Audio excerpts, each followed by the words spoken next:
And Friday the 9th, we have an AMRAP, an upper AMRAP. So as I mentioned, maybe this month or last month, I tried to make these 2 months a little bit easier structure-wise because I am getting the surgery. I knew I wasn't gonna be able to test all the workouts like I normally do, and I knew I was gonna have to film them sooner than I normally do, so I didn't have a lot of time with these 2 programs.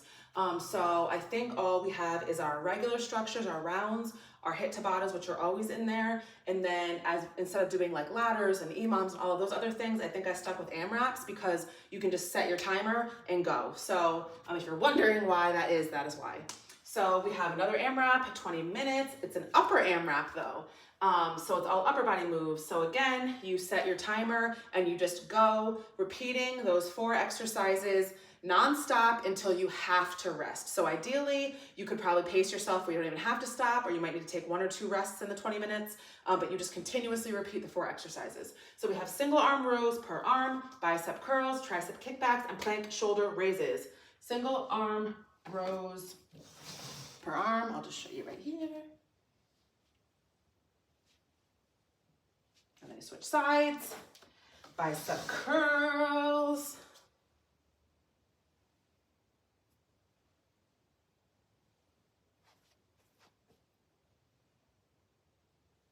Or some people start in front and just do it like that.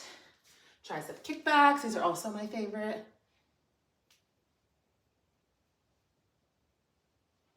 And plank shoulder raises. So I should have put total, but that's okay.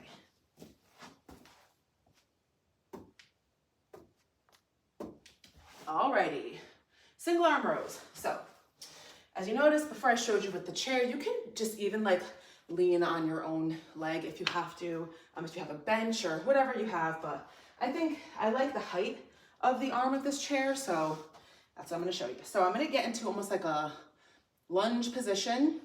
My back leg is straight, I'm up on my toe, and the weight is hanging right here. I'm going to pull the weight up and back, so kind of diagonal toward the back of my body. So I'm gonna pull it backward.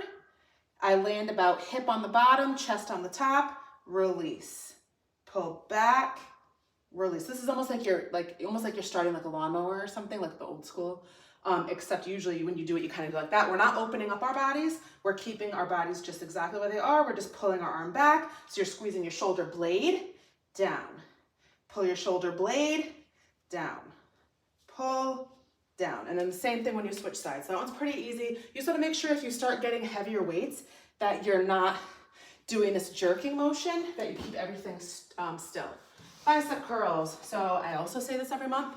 I was taught to start on the side and rotate as I lift and then rotate on the way down. So that's how you'll see me do bicep curls. So I rotate, slow lower, rotate. Rotate up, rotate down. Rotate up, rotate down. And the reason for that is that the rotation hits more surface of your bicep than if you don't rotate. So my dad was a bodybuilder, so when he showed me how to lift and work out, he showed me things like that. So if you don't do that, you can just start right in front of yourself with your palms facing outward, curl up, slow lower, curl up, slow lower. So that's really just a preference thing. Tricep kickbacks, you're gonna get in your bent over stance, which looks like this. If you remember from week 1, you're gonna kind of tuck your elbows like this, and you're just going to press your hands backward, return, kick back, return, kick back, return, kick back, return. So what you're working is your tricep, which is the back side of your arm. So when you kick back, see that dimple? That is where your tricep is. Your tricep is like from that dimple up. So that's what you're working when you do that, okay? So if you don't see that happening or you don't feel that, it could be that you are swinging your arms instead of keeping them locked here. It could be that your shoulders are not really locked in and that you're kind of like floating up like that. Or it could be maybe you're not going high enough.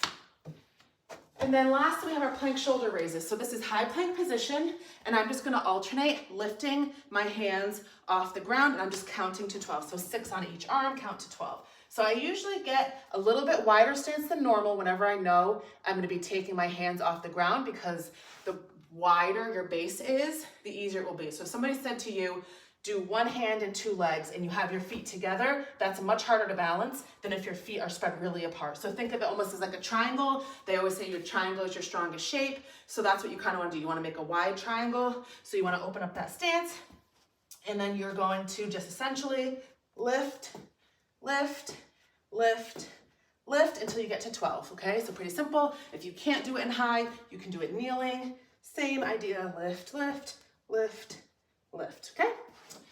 And that's Friday.